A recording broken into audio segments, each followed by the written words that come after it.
मुझे ये खदशा है कि तहरीक इंसाफ मुज़ाकरात से भाग जाएगी, कि तहरीक इंसाफ के जो लोग मुज़ाकरात कर रहे हैं उनको इमरान खान कहेगा कि भाईजान उठो यहाँ से, मुझे कबूल नहीं है। इमरान खान मुज़ाकरात से भाग जाएगा। नुकसान किसका होगा? उन्हीं का ही होगा। अस्सलाम वालेकुम नाज़रीन, मैं हूँ अहमद मंसूर। आज 2 जनवरी और आज की जो सबसे बड़ी एक्टिविटी वो पार्लियामेंट हाउस में कमेटी रूम नंबर 5, जिसको कॉन्स्टिट्यूशन जो रूम का नाम भी दिया गया है, वहाँ तहरीक इंसाफ और हकूमत के दरमियान मुज़ाकरात, सबकी नज़रें वहाँ पे जमी हुई थी।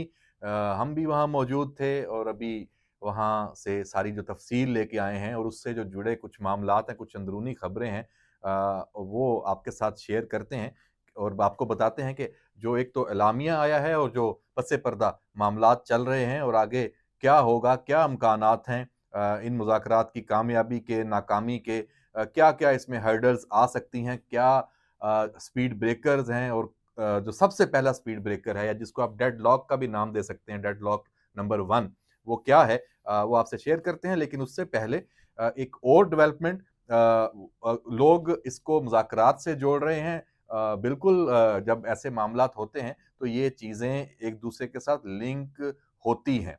वो है 9 मई के 19 जो मुजरमान हैं, उनकी माफ़ी की दरख्वास्त, वो मिलिट्री कोर्ट्स में, जो कोर्ट्स ऑफ अपील है, कोर्ट ऑफ अपील या कोर्ट्स ऑफ अपील, क्योंकि कई अदालतें हैं, वहाँ वो की गई थी। जो मुजरम हैं, जितने 68 की तादाद सामने आई है, उसमें से जो रेफर हुए, और उनमें से भी 19 का फैसला आ गया, उनको माफ़ी मिल गई, रहाई का हुक्म हो गया। लेकिन इसको एक तो जेस्चर कहा जा रहा है कि जी ये देखें, मुज़ाकरात को से एक ताकत का इंजेक्शन मिला है और कि चलें, एक रिलीफ है, और पीटीआई का और इवन इमरान खान और बानी पीटीआई, उनकी भी ये चीज़ें हैं। लेकिन दूसरी तरफ जो मिलिट्री कोर्ट्स का तरीक़ाकार है और उसके ऊपर जो क्वेश्चन्स उठ रहे हैं, उसका भी इसमें जवाब है कि उसमें तमाम वो कानूनी और आइनी हकूक़ हासिल होते हैं मुजरिमों को। उनकी अपील भी होती है, माफ़ी भी मिलती है, सब कुछ वहाँ होता है। ये नहीं है कि बस जो आया और उसको रगड़ दिया और कोई तकाज़े इंसाफ के पूरे नहीं होते। तो उनको भी जवाब मिल गया और ये कोई पहली दफ़ा नहीं हुआ। इसकी जब आप तारीख़ उठा के देखें तो जो फ़ौजी अदालतें हैं, वहाँ से ये मामलात इसी तरह चलते आए हैं, माज़ी में भी माफ़ियाँ मिलती आई हैं। लेकिन हुआ क्या? वो कहते हैं ना कि जो बाहर बैठे हैं, जो असल बेनिफिशियरी होते हैं, उनको बड़ी तकलीफ होती है। अब जैसे जो कारकुन है, जो गरीब कारकुन है, इन सबको बेयारो मददगार छोड़ दिया था पीटीआई की लीडरशिप ने 9 मई के बाद भी और बाद में 26 नवंबर के बाद भी यही सूरत हाल है। उन्होंने अपना मुकदमा खुद लड़ा, अब निकले भी माफ़ी और तहरीरी माफ़ी। आप को उनके अल्फाज भी सुनाते हैं, जो अल्फाज उन्होंने तस्लीम किए हैं अपने जुराइम माफ़ी में। अच्छा, फिर अपनी जो सज़ा उनको हुई है, उसकी ज़्यादा मुद्दत वो भुगत भी चुके हैं। वो कैद में थे, 2-2 साल की अगर हुई है, तो कमोबेश इतने ही टाइम से वो जेल में थे, तो चंद माह की, चंद दिनों की सज़ा बाकी थी, तो उसमें उनकी माफ़ी कबूल हो गई और इस शर्त पे कि हम आइंदा ये इस तरह के जो जुराइम हैं, वो नहीं करेंगे और दोबारा इस्तेमाल नहीं होंगे। लेकिन जो बाहर बैठे जो असल बेनिफिशियरी हैं, जो इस सारे मामले में भड़काते हैं, आग लगाते हैं और यूट्यूब पे, सोशल मीडिया पे वो अपने डॉलर्स कमाते हैं, या जो सियासी लीडर्स हैं, वो अपनी सियासी दुकान जो चमकाते हैं, उनको बड़ी तकलीफ। उन्होंने फिर से उनके कुछ लोग पहुँच गए, ज़ाहिर-सी बात है, जब लीडर उनके पास अभी पहुँचेंगे रिहा होने के बाद, उनसे जो सामने कैमरा होगा, तो वो कहेंगे जनाब, अपने लीडर का नारा भी मारेंगे और अपनी वो भड़कें दोबारा मारनी शुरू कर देंगे। उनको लेके सोशल मीडिया पे इन बेचारे जिन्होंने माफ़ी माँग के बाहर निकले हैं, इनको दोबारा फँसाने के लिए इन्होंने माहौल बनाना शुरू कर दिया और खमियाज़ा क्या उसमें गरीब कारकुन को मिलेगा, उसको भुगतना पड़ेगा कि उनके ऊपर फिर वो उस उनको दोबारा कोई 9 मई में इस्तेमाल कर लेंगे, दोबारा किसी 26 नवंबर में इस्तेमाल कर लेंगे। अब ये कैसी मुनाफ़िकाना इसमें एक हकीकत सामने आती है कि अब ये ज़ाहिद खान है। अब ये कहता है, मैं निहायत आजिज़ी के साथ दरख्वास्त करता हूँ कि मेरे साथ हुस्न सलूक का मामला किया जाए। मेरा 9 मई के वाक़यात में मुलव्वस होना बहुत बड़ी गलती थी, मुझ पर रहम किया जाए और मेरी माफ़ी की दरख्वास्त कबूल की जाए। ये मुजरिम मोहम्मद बिलावल हुसैन है।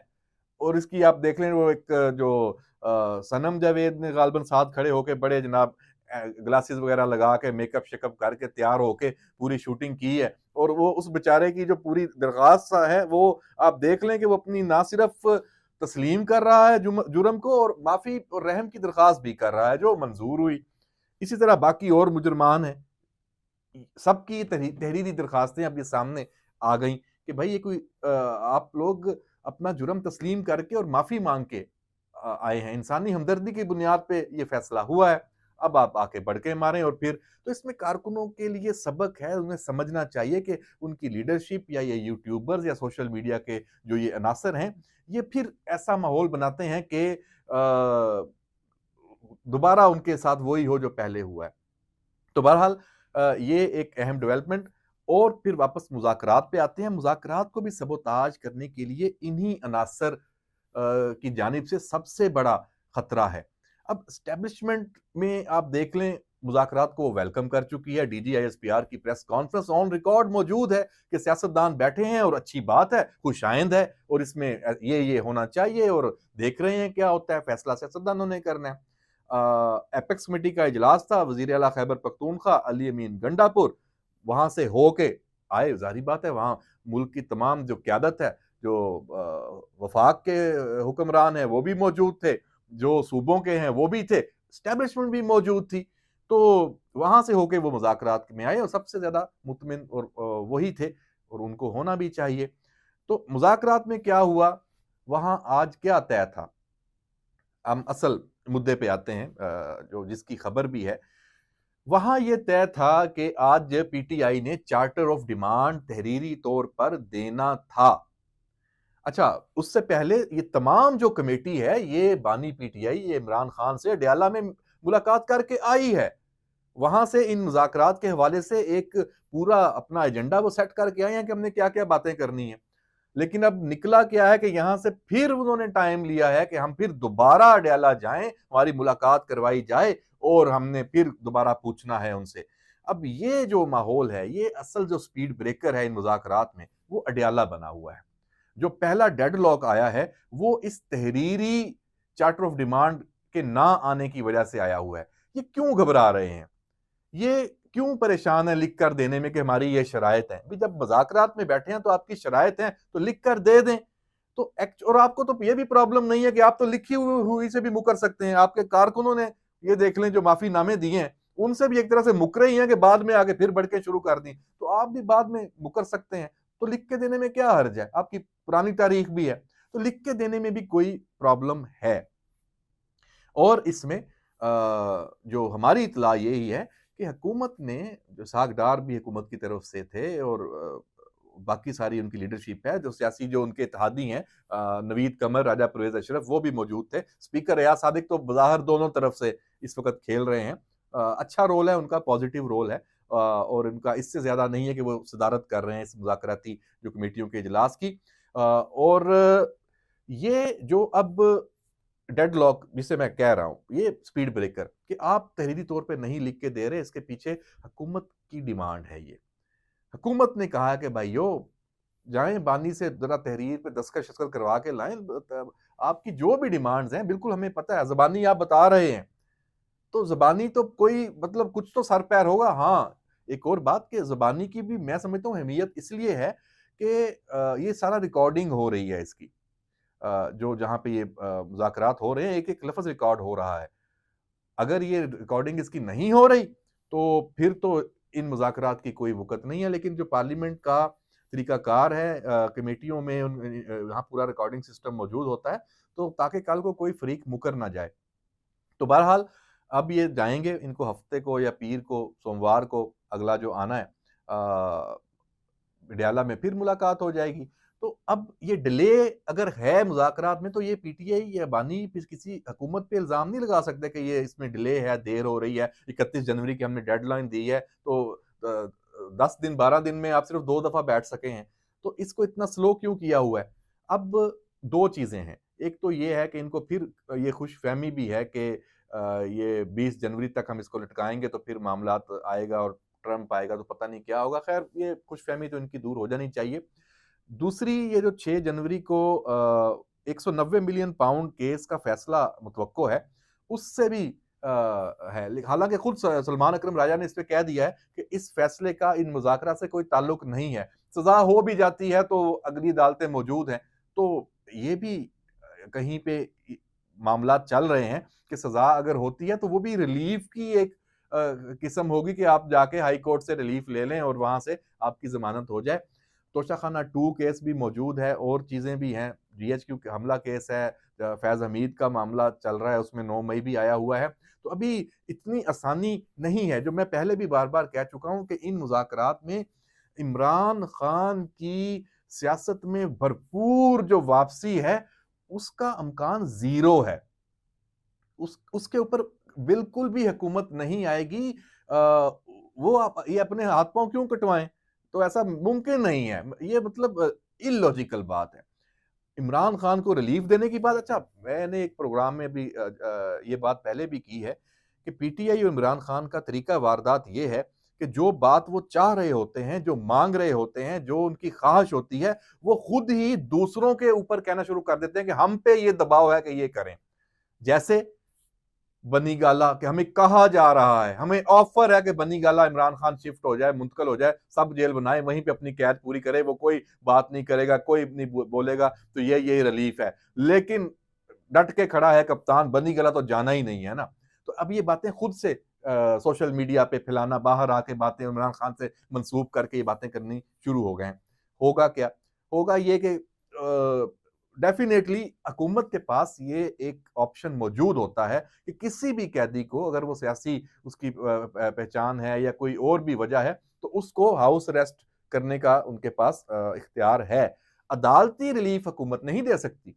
इंतजामिया अदालत को नहीं पाबंद कर सकती कि आपने इस केस में सजा सुनानी है, इसमें नहीं सुनानी, ये मुमकिन नहीं है। हाँ, जो सजा है, जो कैद की मुद्दत है, जो अरेस्ट हुआ है जो बंदा, उसको आप किसी फलां जेल से जेल में दूसरी जेल में मुंतकल कर दें, ए क्लास दे दें, सी क्लास दे दें, या आप अडयाला को सब जेल करार दे दें, ये मुमकिन होता है। ये मुज़ाकरात के बाद इसका पता चलेगा, पहले मरहले में ये कैसे हो सकता है। तो ये सारी चीजें ऑन रिकॉर्ड है। और जो दूसरी शर्त है पीटीआई की, वो सबको पता है, उसमें उसकी भी गुंजाइश है। मैं बार बार कह रहा हूं, कमीशन बनाने में कोई हर्ज नहीं है। जिस चीज का मर्जी कमीशन बनवा लें, कमीशन कमीशन खेल लेंगे, फेस सेविंग मिल जाएगी, हो जाएगा। जो एक तो 26वीं आईनी तरमीम कि ये वापस होगी, ये शर्त खत्म हो गई है। ये नाकाबिले अमल शर्त थी। तो तहरीक इंसाफ को भी पता लग गया। तो अली मीन गंडापुर ने भी जाके बानी को समझाया होगा कि जनाब ये क्या कर रहे हैं, ये शर्त वापस हमें मतलब करनी होगी, इसके बगैर बात आगे नहीं चलेगी। इसी तरह जो आप 9 मई और मैंने जो दूसरी बातें की हैं, 26 नवंबर वाली बातें, उस पे जो मुजरम हैं उनको रिलीफ, हाँ माफी अदालती तरीकाकार के तहत वो मिले, वो केसेस में रिलीफ मिले उस पे। लेकिन आप कहें कि इसको हमने मशरूत किया है, ये डायलॉग के जरिए ये कुछ हुआ है, ये मुमकिन नहीं है। तो हुकूमत की जो मुद्दत और 8 फरवरी के इलेक्शन, उस पे भी बिल्कुल कोई वो ऑप्शन ही नहीं है कि दोबारा जनाब इलेक्शन दोबारा हो जाए या ये वो, सवाल ही पैदा नहीं होता। ना इलेक्शन दोबारा होने की बात मुज़ाकरात में शामिल है, ये इस पे बिल्कुल क्रॉस है, और ना ही 26वीं आईनी तरमीम पे। तो विन विन सिचुएशन पे जाना है तो आप पॉलिटिकली अपनी कोई डिमांड्स पूरी करवा लें कि उसमें, हाँ इसमें मैं समझता हूँ कि एक ये जो मखसूस नशिस्तें वाला मामला है, इसमें भी जरूर पीटीआई अपनी डिमांड रख सकती है, और इसको भी काबिल गौर है ये बात, अगर हुकूमत इसको मान ले या इस पे, लेकिन वो भी किसी टर्म्स एंड कंडीशन पे। पता नहीं इस पे क्या बात आगे जाती है, मैंने सिर्फ एक अपनी राय दी है, ये भी चीजें मौजूद है, हो सकती है। तो अब देखते हैं। ये पहला स्पीड ब्रेकर जो है मुज़ाकरात में ये आ चुका है।